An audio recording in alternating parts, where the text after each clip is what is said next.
Hey y'all, what's good, beautiful people? It's your girl Tay, and I'm here yet again with another update video. So definitely make sure you guys smash that like button, comment down below, subscribe, plus push your post notification bell button so that when anytime I upload a video, you will be notified. So we are going to jump right in literally today. So I'm actually sitting here, I'm in my bedroom, and I was looking at Fox Businesses on TV.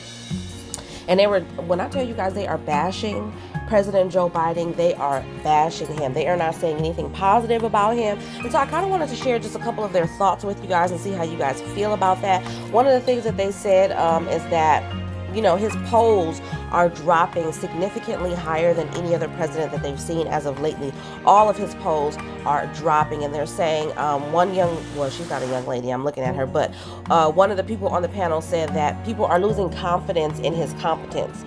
Do you guys agree with that statement? Do you think that that is true? You guys already know how I feel personally about politicians, but when it comes to President Joe Biden, honestly, I don't know. You know what I mean?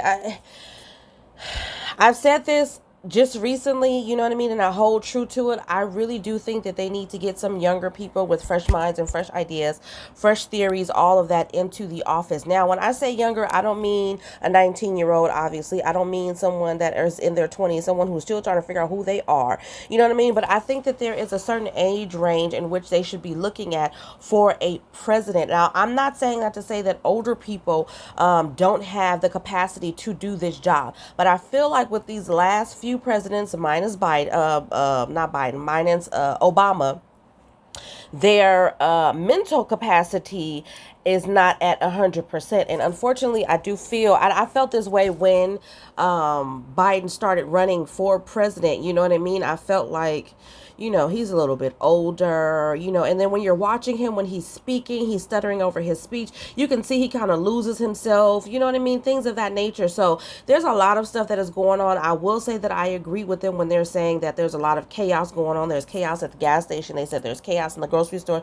There's chaos with Russia and Ukraine and all these different areas around the world. There is a lot of chaos going on, but at the same time, I can't say that there wasn't a lot of chaos going on when Trump was in office. To be perfectly honest, I feel like there was a lot of chaos going on with him. I don't like the things that he stood for. I don't like the fact that he was separating children from their families based off of their immigration status. There's a way to go about things. I don't particularly agree with anything that has to do with immigration. I'm just going to put that out there, period. I feel like they go way too hard when it comes to immigration. But and again, watching Fox Business, there's a gentleman that lives in the United States that has a rap sheet that is so freaking long. This man has made it his career as a criminal. He was out, he was homeless, he went to a woman's apartment and he stabbed her to death. Why was he out in the first place? But they will go so hard to worry about a person not having their papers. We have people here who are living in the United States roaming freely because they are citizens and get away with stuff like this. Why was he out in the first place? I've been watching the news and following the fact that they're letting a lot of people out of the the justice system as of lately, because they don't feel like, well, it doesn't have anything to do with their crimes. They're letting a lot of people out because they don't have enough space in there. They're letting a lot of people out because of the pandemic, you know, things of that nature. But they're letting out criminals. They were letting out child molesters. They were letting out murderers. If they had was served what they felt was a sufficient amount of time, maybe had some good behavior. I don't care how good your behavior is. I don't care if you woke up every day at the same time, you went outside, you didn't have a fight or none of that. If you killed somebody, if you molested somebody, if you did anything of a violent nature, you need to stay your ass in there. Period. You know what I mean? Another thing that they mentioned on this panel, one of the guys said, is that unfortunately, if there is a lot of crime in an area, you know, it's bad business. You know, the reality is if people are aware that there are a lot of criminals out, if we've got a murderer running around, if we got all of these things that I just mentioned to you running around, people are not going to be leaving their houses. People are going to stay home. You know what I mean? And so when people stay home, then the stimulation in the economy obviously drops, right? So Yeah, there was just a lot of interesting things that they said. I'm still watching it. That's why I'm looking over there. I can't hear it, obviously, because I have it on mute. But there were just a lot of interesting things that they brought up in this panel. I should have recorded a little bit for you guys. But yeah, I just kind of wanted to get you guys' thoughts on that, see how you felt about that. Do you guys agree? Do you think that Biden is incompetent when it comes to doing his job? I could say that the only thing, honestly, that I felt like he kept true to was the stimulus payments. A lot of people were even going ham on him about that and talking about the fact that he promised us $2,000, but when he gave us the first part of it, I think it was, what was it, $600 that he gave. He said that that was a deposit. A lot of people, for some reason, forgot what a deposit meant. He gave you $600. He said this is a deposit to the $2,000. This is a deposit. I heard him say it over and over and over and over and over. He gave you $600 for you and your dependents. And then when he finally got it passed, he gave you the $1,400 to go along with that for you and your dependents. That's a hell of a lot more that he did in a one stimulus campaign than Trump did in all of his broken up stimulus campaigns. Do you get what I'm trying to say? So there was a positive in that aspect, but yeah, I definitely think that he could be doing a better job in other areas in which he's trying to protect the American citizens. But moving away from that, you guys, we are going to jump right in today with Pandemic EBT because I told you that I was. So I'm going to be looking at this on my phone. I'm probably going to put a small video on the screen just so you can see. I do have some written down. So the ones that I don't have written down, of course, I'm going to look at them and give you that information. But I promised, so I wanted to make good on that promise. So for Pandemic EBT, this is for this current school year starting 2021-2022. We have Colorado, which I don't have written down, so I'm going to take a quick look at that. Hold on, y'all. I got to go to it. Where is it? Hold on. Okay, here it is. I don't know why I just got lost there. Okay, so I should have actually just turned the channel around and tried to go through it with you guys, but I decided to do this way. I think I may turn it around though. I can't see anything for Colorado right here. Okay, here we go. I think. Okay, early January. Nope, I don't see anything in terms of payment. Hold on, y'all. Okay, you guys, so for Colorado, it says that in early June, PBT benefits will be issued for the fall. Fall meaning August through December, okay? So August through December of obviously 2021, you should be receiving those benefits in early June. In mid-July, there's going to be a second deadline for school districts to submit data for the spring of 2021 to 2022. And late July and mid-August. Okay, so it's looking like payments should go out in early June, and then there is some documentation that needs to be taken care of in July, August, and so it doesn't really go into specifics about when you should be paid for the remainder of the school year, but it just mentions that that is when the school district should be submitting their paperwork. Okay, so I would say just wait until early June for your first payment, and then of course you guys will be updated as more information is available. That was for Colorado. Delaware, which I also don't have written down.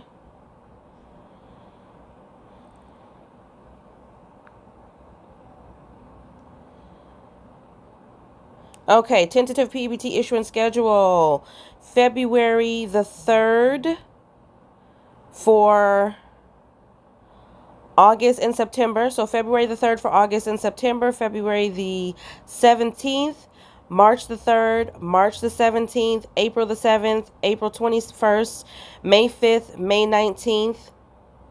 Okay, wait a minute. Hold up, y'all. Hold up. February 3rd through February 17th for August and September. March the 3rd through March the 17th for August through November. April 7th through April the 21st for December and January, May 5th through May 19th for February and March, and then June 2nd through June 16th for April days. Okay, so that is your payment schedule. So in February, in March, in April, in May, and in June. Okay, That is for Delaware. Indiana, we have on a quarterly basis, okay? Louisiana, which is new, let me check them out.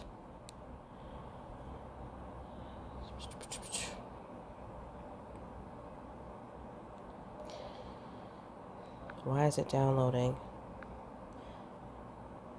That was weird. Okay.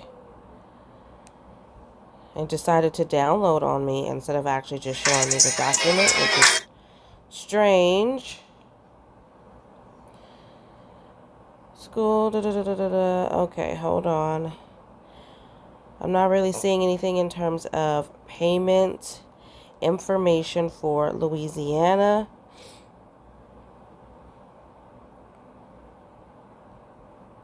Okay, here we go. So for payment information for Louisiana, we have February the 2022.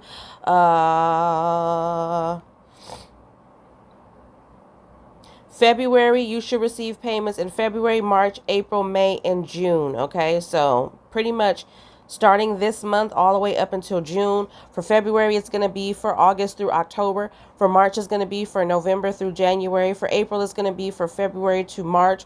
For May, it's going to be for April. And then for June, it's going to be for May. Okay, so you're going to get paid every month starting with February up until June. Okay, and this is for Louisiana.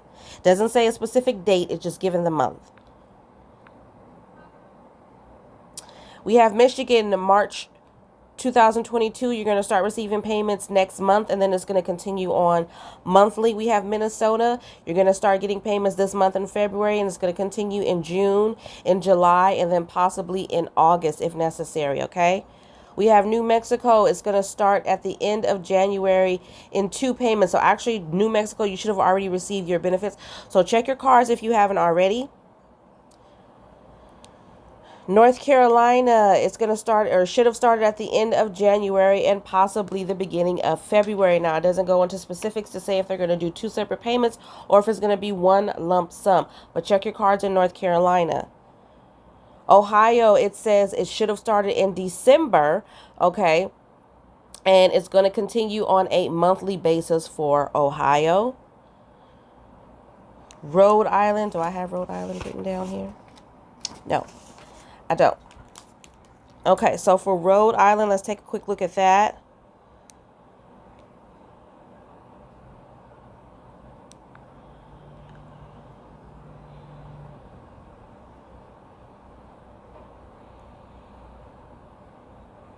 Okay, so the issuance schedule of school children in SNAP households, February the 4th, 2022 for September. February 11th, 2022 for October, February 18th for November, February 28th for December, March the 4th for January, and then for school children in non-SNAP households, February the 4th for September, February the 11th for October, February the 18th for November, February the 28th for December, and March the 4th for January. Okay, so those are the payout dates for, what was that, Rhode Island. Tennessee.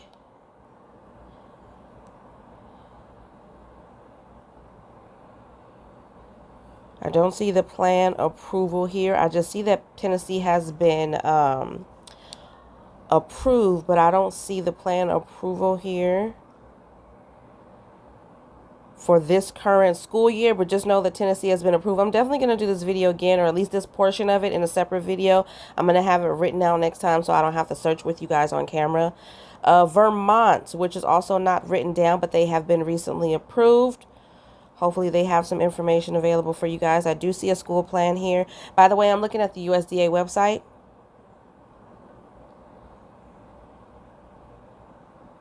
As always.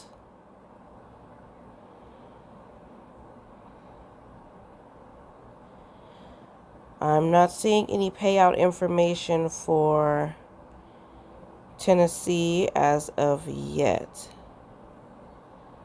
It's just basically giving a breakdown of when they expect information to be submitted by the school districts.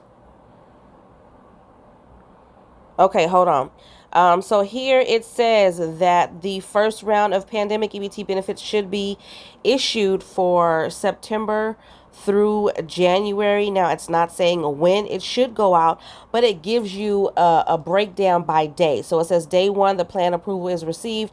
Day 2, inform school districts of the reporting criteria.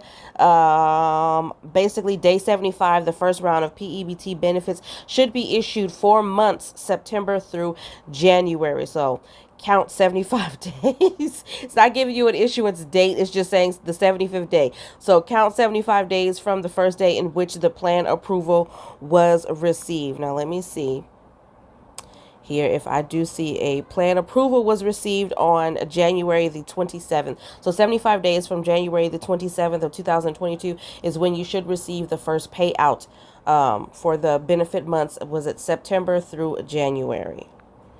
That was for Vermont. Virginia is going to be monthly, and then Wisconsin, it is also going to be monthly. All right.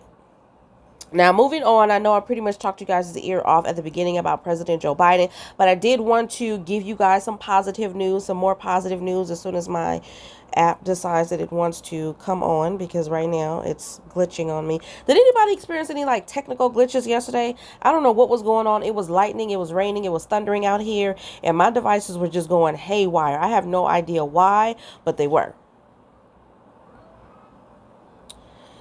Okay, here we go. So, black news, you guys. We got some good black news. It says, meet the founder of the first black woman-owned self-sustainable container home manufacturing facility. This came out 4 days ago by Black Enterprise. It says, meet Tamika Shari Bond, founder and CEO of Bond Containers, the first ever black woman-owned self-sustainable container home manufacturing facility.